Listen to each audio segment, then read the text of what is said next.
everyone, it's me, Brian, teacher.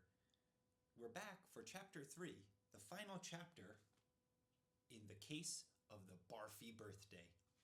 Are you ready? Then let's get started. Chapter 3, In the Bag. Drake pulled a book off the shelf and sat next to Nell at the lab table. He flipped through the pages until he found the right section. Situation critical.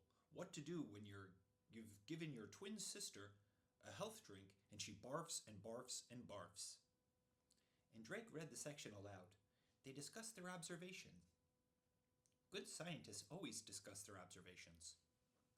Finally, Drake said, I have developed a hypothesis.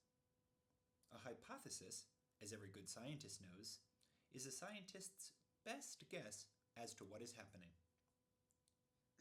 Couldn't have said it better myself, Detective Doyle, said Nell with a nod, after Drake had explained his idea.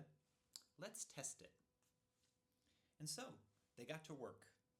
In this case, it was detective work. Telephone detective work, to be precise.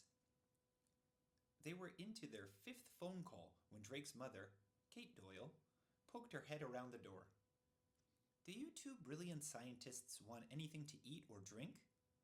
Hot chocolate, perhaps? Deviled eggs? A muffin or two? Muffins, said Drake. Blueberry? Hold the hot chocolate. Coffee, said Nell. Decaf, black, and 2 deviled eggs. No, make it 3. In case you weren't up on the latest in the scientific world, real scientists don't drink hot chocolate. Ditto for real detectives.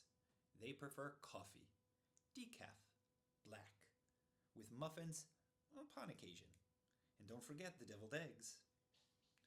No problemo, replied Mrs. Doyle. Just as Drake's dad was great for science equipment and driving fast, Drake's mom was fabulous for food and drink. In fact, Mrs. Doyle owned her own company, Kate Doyle's Fab Foods. 1 phone call and 1 chart later, Mrs. Doyle was back with hot coffee, decaf, black, muffins, blueberry, and eggs, deviled. Now eat those right away, said Mrs. Doyle. Don't let them get warm, because you know what can happen. And she warned them about the dangers that could lurk in food kept out of the fridge for too long. Thanks for the hot tip, Mom, said Drake. And thanks for the fab food, said Nell, before popping a deviled egg into her mouth. After Mrs. Doyle left, Drake and Nell returned to making phone calls and drawing charts. The phone calls sounded a lot alike. Hello? The person would answer, usually in a very weak or wobbly sort of voice. Then Drake or Nell would ask a few questions about yesterday's birthday party. Then they'd have to wait while... Blech! Barf. Then Drake or Nell would say, get to the ER. ASAP. Situation critical. After each phone call, Drake and Nell filled in more details on the master chart. Details like who is sick, who ate a hamburger, who took a refreshing dip in the pool, and so forth. Finally, 3 muffins and 2.5 cups of decaf later, Nell announced, We have our answer. Quick, back to the hospital. While Mr. Doyle's car screeched around this corner and that corner, Nell called her mom, Professor Ann Fossey, on Mr. Doyle's cell phone. I'll be home in an hour, maybe less. The case of the Barfy birthday is in the bag, replied Nell. That's nice, honey. I hope you're remembering to wash your hands frequently. Now this might seem like an odd thing for a parent to say, but for Professor Fossey, it was perfectly normal. Professor Fossey was a scientist herself. She taught wildlife biology at Mossy Lake University, and she knew all about good laboratory technique and washing your hands. Don't worry, Mom. It's in the bag. When they arrived, the ER was very crowded. Sitting with Chloe, Mrs. Jackson, and Lily were all of the people Drake and Nell had phoned. Zoe dashed up and pulled Drake and Nell behind the potted plant. Quick, the antidote! Drake and Nell glanced at each other. We apologize, Miss Jackson, Drake said gravely, but there is no antidote. There followed a moment of stunned silence. if you ignored the general hubbub. Then Zoe paced, talking aloud. I wonder if there's still time to hire Frisco, or jog to the Mexico border. Relax, Zoe, said Nell. No antidote is needed. Zoe looked confused. What do you mean? You didn't poison your sister, said Drake. Zoe's mouth dropped open. Allow scientist Nell to explain, added Drake. Now it was Nell's turn to pace behind the plant. Imagine yourself lying in bed. You roll over just as your alarm clock rings. Now, did your alarm clock go off because you rolled over? Of course not. They merely happened at the same time. Zoe glanced at her watch. I really should be getting to the Mexican border.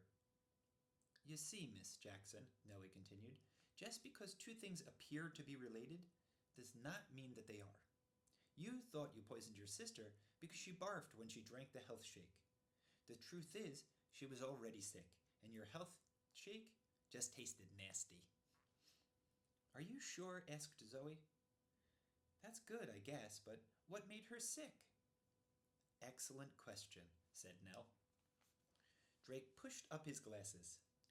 We first became suspicious when we observed that your mother was also sick. And of course there was Lily Crump, green as a guppy. Coincidence? Maybe. To find out, we did a little investigating.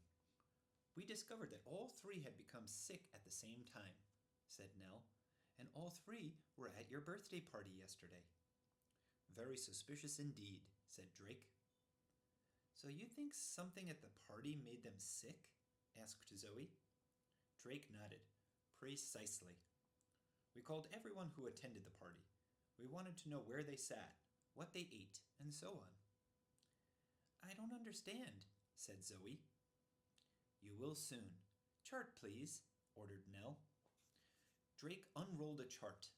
Nell whipped out her wooden pointer and whapped the chart. Observe. Out of the 18 people who attended the party, 11 became sick. You will notice that everyone who became sick had one thing in common.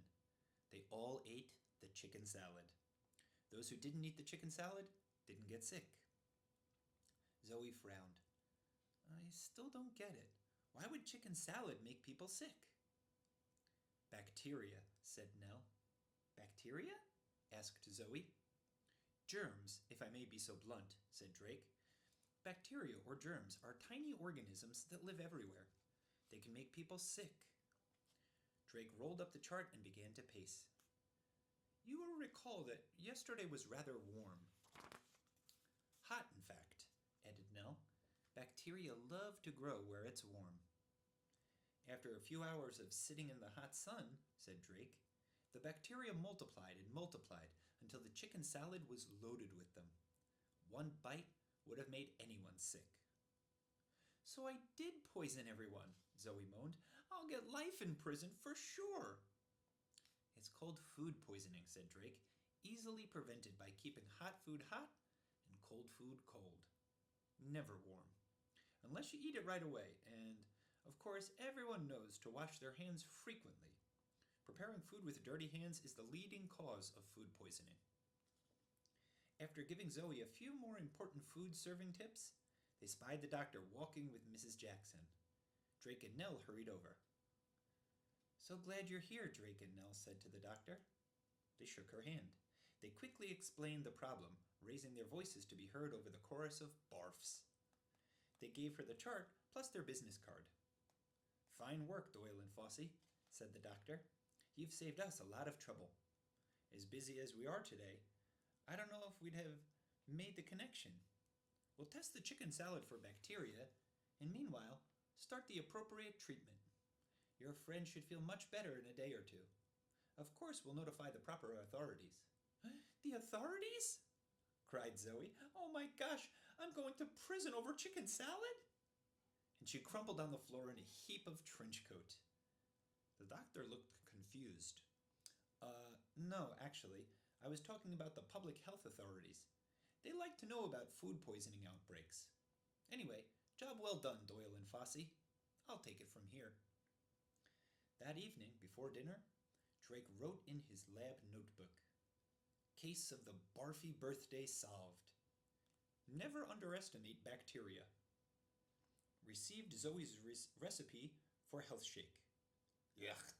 Must shred recipe before Mom finds it. Paid in full. I think. Alright, that's it. We're all finished with the case of the Barfy birthday. I hope you like it. And I hope you'll join us again for our next in the series, Doyle and Fossey, Science Detectives. Bye-bye.